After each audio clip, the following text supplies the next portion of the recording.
안녕하세요. 당신의 노후 준비를 돕는 연금 왕 무드살라입니다. 장수루님하고 원희님이 저랑 또 이거 연금 톡톡 진행한 지 꽤 오래됐잖아요. 오늘 질문 한번 해볼게요. 연금저축하고 IRP 하면 뭐가 제일 먼저 떠오르세요? 저는 연말정산이요. 저는 세액공제. 연말정산, 세액공제 다 맞습니다. 맞고요. 대다수 직장인 자영업자분들이 이 두 상품, 연금저축이나 IRP에 가입하는 이유를 물어보면 대부분 연말정산이나 아니면 5월달에 종합소득세 납부할 때 세액공제를 받으려고 가입하기 때문에 연금저축, IRP 하면 당연히 떠오르는 게 세액공제라는 말, 이거 떠오르는 것 같아요.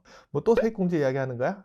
또 이런 이야기 하는 거야? 이거 알아. 나 이런 거 다 알아. 이제 그만 좀 해. 이런 표정 딱 하시는 것 같은데, 오늘 제가 드리려는 이야기는 세액공제 말고 연금저축이나 IRP에 숨겨져 있는 기능, 그리고 또 그동안 우리가 좀 간과해왔던 기능. 하지만 요즘 유행하는 해외 ETF 같은 것들을 투자하시는 분들이 반드시 알아두면 좋은 기능에 대해서 좀 설명을 드리려고 합니다.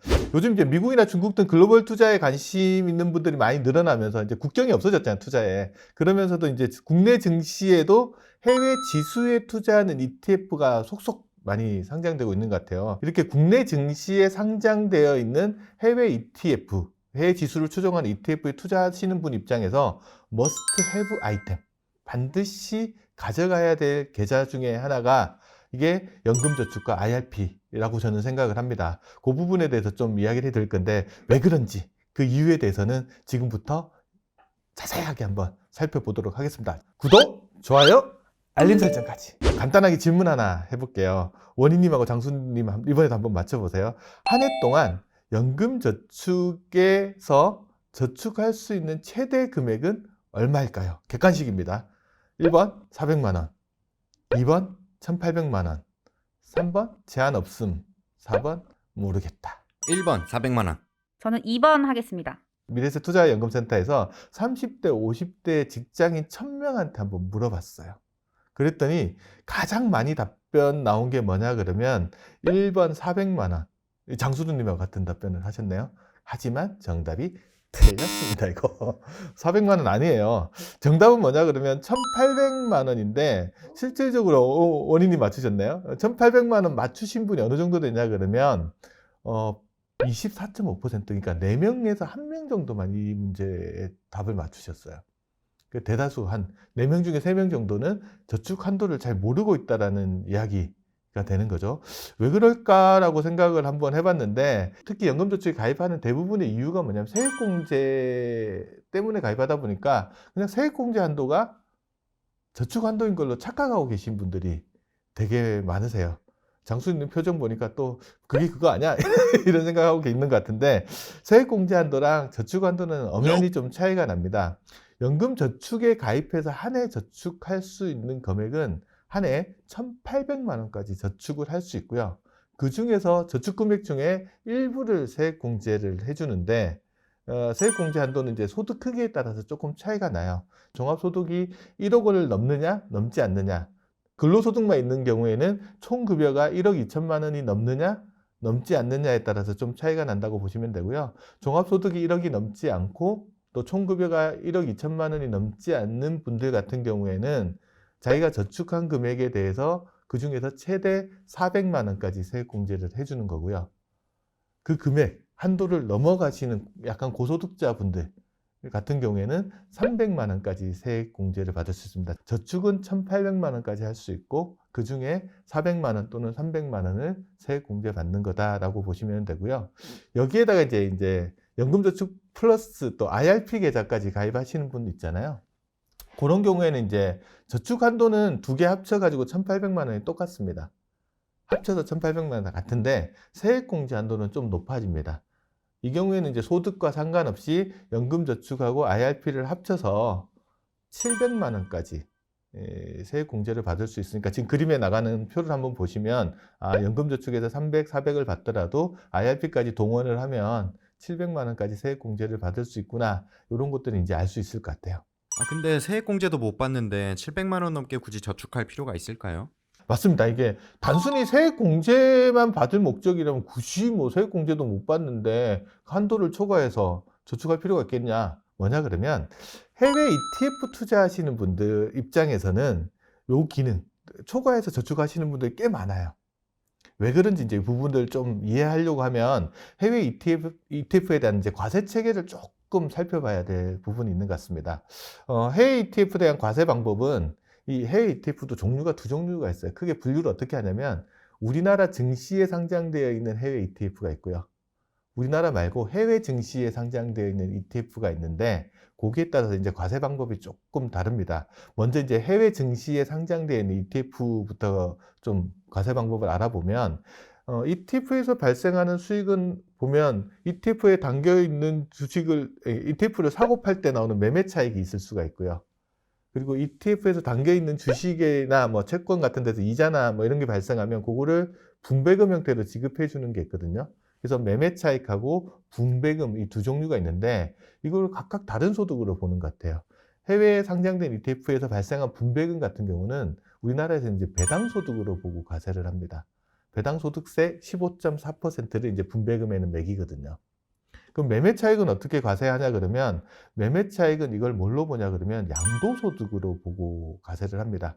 그래서 매년 1월 1일부터 12월 31일 사이에 해외 ETF, 해외 상장된 ETF를 거래해서 발생한 양도 차익이 있으면 그 금액에 대해서 이제 양도소득세를 매기거든요. 이때 이제 좀 봐야 될 거는 양도소득세는 예를 들어 해외 ETF를 두 개를 거래했다. 그래서 하나는 이익 나고 하나는 손해 볼 수도 있잖아요. 그런 경우에는 둘 사이의 이익을 상계를 한 다음에 양도소득세를 매깁니다. 그리고 양도소득세 그냥 매기는 게 아니고 1년에 250만 원 정도 또 기본 공제를 해주는 부분이 있어서 그걸 잘 고려해서 세금을 과세를 합니다. 여기까지 설명되면 좀 헷갈릴 텐데 예를 한번 또 들어보겠습니다. 홍길동 씨가 지난해에 해외 증시에 상장된 ETF 두 개를 거래했다고 이야기를 한번 해볼게요. 하나 ETF는 팔아가지고 1,000만 원 이득이 났고요. 다른 하나는 팔아서 손실을 좀 입었다고 보는데 250만 원 정도 손실을 입었다고 보겠습니다. 그러면 과세는 어떻게 하냐? 그러면 1,000만 원 이득 난 거에서 250만 원 손해 본 거는 빼줍니다. 상계해 주는 거죠. 손익을 상계한 다음에 그럼 남은 금액이 750만 원이잖아요. 그리고 기본 공제 금액이 있다고 했잖아요. 250만 원. 그러면 750만 원에서 250만 원 빼면 남는 금액은 이제 500만 원 남았죠. 거기 이제 양도소득세율을 적용하는데 양도소득세율은 22%, 그러니까 지방소득세 포함해서 22% 적용되거든요. 그럼 500만 원에 22% 적용하면 한 110만 원 정도를 양도소득세로 내게 된다. 이렇게 알고 계시면 될 것 같아요. 양도소득세는 부동산을 사고 팔 때 과세하는 거 아닌가요? 그렇게 알고 계신 분이 맞고 부동산 사고 팔 때 양도소득세 내는 건 맞고요. 그런데 이제 부동산뿐만 아니고 해외 주식이나 이렇게 해외 ETF에서 매매 차익이 발생하는 경우에도 양도소득세를 냅니다. 그리고 국내 주식 거래하면 사람들이 세금 안 낸다라고 생각을 하는데 국내 주식 같은 경우에도 우리 증시에 상장돼서 장내에서 거래하는 경우 말고 장외에서 거래를 하거나 대주주가 주식을 사고 팔고 하는 경우에는 이때도 양도소득세가 과세됩니다. 그래서 주식을 거래할 때도 양도소득세, 뭐 해외 ETF 거래할 때도 양도소득세가 과세되는 경우가 있다. 요거는 기억을 해두시면 될 것 같고요. 이제 다시 본론으로 돌아가가지고 이번에는 이제 국내 증시에 상장되어 있는 ETF를 거래할 때 세금을 좀 한번 알아보겠습니다. 일반 계좌에서 우리가 이제 국내 증시에 상장된 ETF를 거래하게 되면 거기서도 마찬가지 매매 차익이 생길 수도 있고 또 거기서 분배금 받을 수도 있잖아요. 근데 여기는 매매 차익이 됐던 분배금이 됐던 이건 다 배당소득으로 보고 과세를 합니다. 배당소득세율이 15.4% 정도 되니까 해외 증시에 상장된 ETF랑은 조금 과세 방법이 다르다라는 것들을 보시면 됩니다. 그때 특히 매매 차익 부분들은 내가 ETF를 보유한 기간 동안 발생한 이득에 대해서 과세를 한다고 해서 이걸 이제 보유기간 과세라는 표현을 쓰는데 예를 들어 제가 한 3년간 한 ETF를 사가지고 보유를 했다. 그럼 그 기간 동안 이익이 크게 발생할 수도 있잖아요. 그 이익 발생한 거를 매도하는 시점, 그 해의 소득으로 보고 과세를 하게끔 되니까 만약에 그렇게 되면 소득이 되게 커져가지고 금융소득 종합과세를 갈 수도 있어요. 예를 들면 금융소득 종합과세라는 거는 한 해 동안 발생한 이자 소득 또는 배당 소득이 연간 2천만 원을 넘어가면 그 초과 금액을 다른 소득하고 합산하는 것들을 금융소득 종합과세라고 하잖아요. 그런 경우에는 이제 그런 문제에 부딪힐 수 있으니까 그거는 이제 조금 우리가 알아둬야 될 부분 중에 하나고요. 그다음에 이 부분도 좀 우리가 주의해야 됩니다. 아까 해외 증시에 상장된 ETF를 거래할 때는 이익 난 거랑 손실 난 거를 서로 상계 처리해 줬잖아요. 그런데 그 국내 증시에 상장된 ETF 같은 경우는 이게 양도소득이 아니고 배당소득으로 과세를 하기 때문에 이익 난 거랑 손실 난 거를 상계 처리를 해주질 않아요. 다시 홍길동 씨를 불러와가지고 좀 이야기를 한번 해볼게요. 홍길동 씨가 이번에는 국내 증시에 상장된 ETF를 거래해가지고 하나에서는 1,000만 원 매매 차익이 나고요. 하나에는 500만 원 손실이 났다고 가정을 해볼게요. 그 경우에 어떻게 과세하냐? 500만 원 손실 난 거에 대해서는 무시. 모르겠다.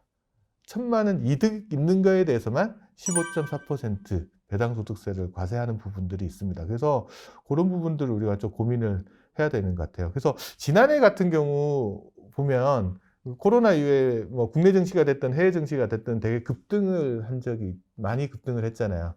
그래서 미국이나 중국 증시 같은 데 투자를 해서 적은 금액 가지고도 이자나 배당소득세를 좀 많이 내야 되는 경우도 있고 그 금액이 또 2천만 원 넘어가면 금융소득 종합과세 가는 경우도 생기고 이런 문제점들이 발생할 수도 있습니다. 아, 배당소득세도 내고 금융소득 종합과세까지 당하고 나면은 남는 게 별로 없겠네요. 그게 이제 해외 ETF를 거래할 때 우리가 투자를 할 때 어떤 계좌에서 거래할 거냐. 일반적으로 과세가 되는 계좌에서 거래를 할 거냐 아니면 연금저축이나 IRP처럼 절세가 되는 계좌에서 거래할 거냐 이게 수익률을 결정하는데 결정적인 요인이 된다는 거예요. 그 부분을 이제 조금 더 살펴보도록 하겠습니다. 그래서 과세 계좌에서 국내 상장 ETF를 거래하게 되면 이익이 났을 때 세부담이 되게 커진다는 건 금방 우리가 살펴봤잖아요. 과세 계좌에서 우리가 거래하면. 그래서 가능하면 이제 연금저축이나 IRP에서 거래를 하라는 이야기를 많이 하는데 여기서는 어떻게 과세가 되는지 한번 살펴보도록 할게요. 우리가 연금저축이나 IRP 계좌에서도 국내 증시에서 상장된 ETF 거래하는 것은 가능합니다. 그런데 이 연금저축이나 IRP에서 발생한 매매 차익이 됐던 분배금이 됐던 이 소득에 대해서는 찾아 쓰기 전까지, 그러니까 인출하기 전까지는 그 크기가 아무리 크더라도 세금을 부과하지 않습니다. 언제 세금을 내냐 그러면 연금저축이나 IRP 계좌에 적립된 금액을 인출하는 시점에 세금을 부과한다. 그러니까 과세 시기를 소득이 발생한 시점이 아니고요. 그거를 인출하는 시점까지 뒤로 밀어준다고 해서 우리가 이걸 전문용어로 과세 이연이라는 표현을 씁니다. 과세 시기를 뒤로 밀어준다. 그래서 연금저축이나 IRP에서 국내 증시 상장된 ETF를 투자할 때는 운용기간 중에는 세금 걱정하지도 않으셔도 되고 금융소득 종합과세 걱정도 하실 필요가 없다라고 기억을 하시면 될 것 같아요. 그러면 인출할 때 세금을 어떻게 내냐? 연금저축 IRP에 적립된 금액은 55세 이후에 연금으로 수령하실 수가 있는데 이때 세율은 3.3에서 5.5% 정도의 세율을 냅니다. 앞서 저희가 배당소득세율이 15.4%라고 제가 말씀을 드렸잖아요. 비교를 해보면 15.4%랑 5.5% 비교해 보더라도 한 10%포인트 정도 차이가 나니까 절세 효과가 상당히 크다라는 거죠. 그래서 국내 증시에 상장된 해외 지수 ETF를 거래를 연금계좌나 IRP에서 하시게 되면 과세 시기를 뒤로 미루는 효과가 첫 번째 있고요. 과세 이연. 두 번째, 연금으로 수령하는 시점에 세율을 다운시키는 저율 과세 효과 같은 것도 같이 있다는 것도 우리가 좀 보시면 좋을 것 같습니다. 그래도 세액공제 받지 않고 저축한 금액도 있을 텐데 여기도 연금소득세가 부과되나요? 예를 들어 어떤 분이 연금저축이나 IRP 계좌에 한 해 1,800만 원을 저축을 했어요. 그럼 많이 세액공제 받아봐야 700만 원까지 세액공제를 받을 수 있잖아요. 그럼 나머지 1,100만 원은 세액공제를 받지 않았는데 이 금액에다가 연금소득세를 막 매기기 시작하면 되게 억울할 것 같아요. 우리나라 법이 그렇게 무지막지하진 않습니다. 그래서 어떻게 되어 있냐 그러면 연금을 수령할 때요. 세액공제 받지 않은 금액을 먼저 빼줘요. 세액공제 받지 않은 금액이 인출되는 시점까지는 아무런 세금을 매기지 않습니다. 내가 세액공제를 받고 저축한 금액, 원금 하고요. 운용수익 부분, 거기에 연금소득세 아까 3.3에서 5.5%를 매긴다. 이렇게 알고 계시면 내가 세액공제를 받지 않고 저축했다고 하더라도 억울할 건 별로 없겠죠. 그래서 이런 장점 때문에 해외 ETF를 거래하시는 분들이 연금계좌나 IRP를 활용해 가지고 투자를 많이 하시는 것 같아요. 다만 이제 연금을 수령할 때 조금 조심해야 될 건 하나 있습니다. 뭐냐면 연금소득, 그러니까 세액공제 받은 금액하고 운용수익을 재원으로 해서 받은 연금소득이 연간 1,200만 원을 넘어가는 경우에는 종합과세 갈 우려가 있기 때문에 그런 경우에는 1,200만 원이 넘지 않도록만 우리가 조금 관리를 해주시면 좋을 것 같아서 그 부분만 우리가 주의를 해주시면 좋을 것 같습니다.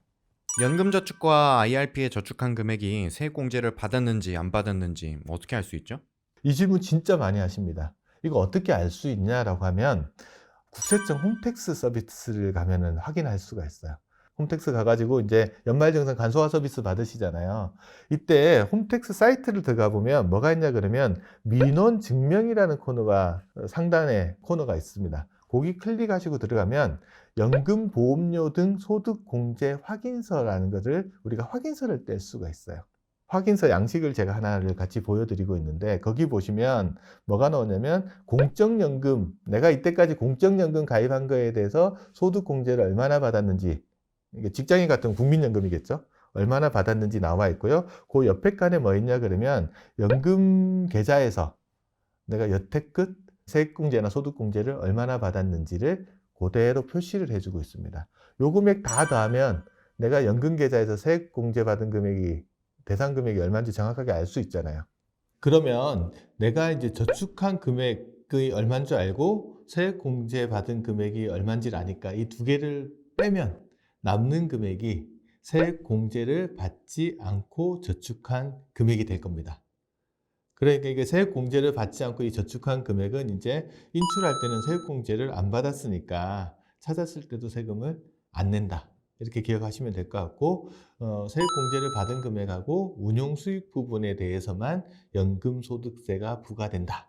이렇게 보시면 됩니다. 전업주부가 연금저축 가입하면 어떻게 되나요? 연금저축에 가입은 하실 수는 있어요. 하지만 연말정산 때 세액공제는 받으실 수가 없거든요. 그럼 굳이 뭐 가입할 필요가 없다라고 생각을 하실 거라고 뭐 많이들 생각하시는데 아까 금방 말씀드렸듯이 해외 ETF를 거래하는 사람들 같은 경우는 이 연금 계좌를 활용할 수 있잖아요.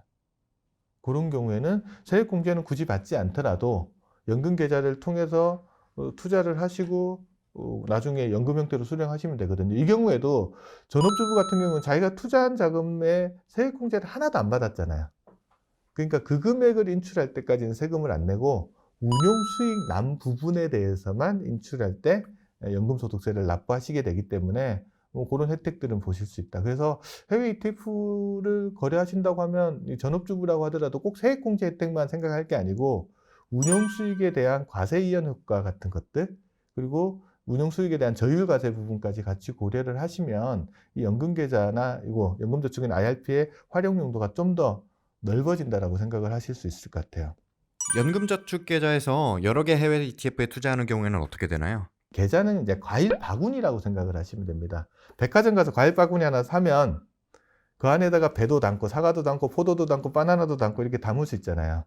계좌 똑같습니다. 이 연금 계좌, 그러니까 IRP나 연금저축 계좌에는 다양한 금융상품들을 담을 수가 있어요. 그 중에서 뭐 해외 ETF도 여러 개, 미국 것도 있고 뭐 S&P도 담고 뭐 나스닥도 담고 이렇게 다 담을 수 있잖아요. 그렇게 보면 그 안에서 이득 난 것도 있고 손해 본 것도 있을 겁니다. 그러면 나중에 연금을 수령하는 시점에서 뭐만 고려하냐 그러면 이익 난 거, 손해 난 거를 다 손익 통산해 가지고 남은 금액만 이득으로 보고 거기에 세금을 부과하기 때문에 손익 상계 기능들도 분명히 있습니다. 이게 장기 투자하시는 분한테는 되게 유리한 기능이에요. 왜냐하면 사람이라는 게 어떻게 투자하는 것마다 다 이익을 내겠습니까? 손해보는 것도 있을 텐데 이거를 연금 계좌, 연금저축인 IRP에 담아서 투자를 하시면 내가 이득 본 부분하고 손해 본 부분을 이렇게 상계를 해주면 세금 절세 효과가 상당하거든요. 그래서 그 부분을 우리가 좀 보셔야 되고요. 그 다음에 우리가 연금계좌 투자하시는 분이 정기적으로 리밸런싱을 합니다. 예를 들어 내가 A라는 데 한 50% 담고 B라는 데 50%를 처음에 담아서 시작을 했다고 하더라도 A는 올라가고 B는 줄어들 수도 있잖아요. 그러면 많이 올라간 것들을 팔아서 적게 올라간 것들을 사면서 이렇게 리밸런싱, 균형을 다시 맞추는 작업들을 하는 게 리밸런싱인데, 이렇게 하면 장기적으로 수익률이 개선되는 효과가 있다고 합니다. 그런데 만약에 연금저축 계좌가 아닌 곳에서 만약에 리밸런싱을 하면 이익 난 거에서 이거를 팔 때마다 세금 내야 되잖아요. 이거 되게 불리하거든요. 근데 연금저축 계좌에서는 리밸런싱 하는 과정에서는 이익 난 거 판다고 하더라도 세금 당장 내는 거 아니거든요. 그걸 나중에 다 상계 처리한 다음에 연금 수령하는 시점에 이득 난 부분만 이렇게 과세를 하는 거기 때문에 정기적으로 리밸런싱을 하시는 분들한테도 연금 계좌를 활용하는 것들이 세제적으로 효율성이 뛰어나다는 부분들을 우리가 좀 기억하실 필요가 있습니다. 그래서 연금 계좌의 기능이라는 건 우리는 흔히 보면 세액공제 얼마 받는다, 여기만 되게 집착을 해가지고 보고 있는데, 그거 말고 세금을 내는 시기를, 운용수익에 대해서 세금을 내는 시기를 뒤로 미뤄주는 과세 이연, 그리고 낼 때 세금을 좀 덜 내는 저율과세, 그 다음에 금융소득 종합과세를 좀 피할 수 있는 기능, 그 다음에 이익과 손실을 상기해주는 이익통상 기능, 이런 것들도 다 기억해서 우리가 계좌를 활용하게 되면 좀 더 효과적으로 우리가 투자를 하면서 세금을 덜 내면서 투자할 수 있는 방법인 것 같습니다. 그래서 특히나 이제 해외 ETF 투자해서 노후 준비를 하는 사람 입장에서는 이 해외 ETF랑 연금 계좌는 어떻게 보면 찰떡궁합? 뭐 이런 표현을 쓸 수도 있을 것 같아요. 그래서 이 계좌를 좀 잘 활용해 가지고 우리가 투자하는 것들이 필요할 것 같습니다. 오늘 들으신 내용이 도움이 되셨으면 좋아요 꼭 눌러주시고요. 아직 구독 신청 안 하신 분 꼭 구독 신청해 주시고요. 기왕이면 알림 설정까지 해주시면 좋겠습니다. 그리고 주변에 많은 분들한테 저희 연금톡톡 그리고 투자연금TV 좀 홍보 좀 많이 해주셨으면 감사하겠습니다. 감사합니다.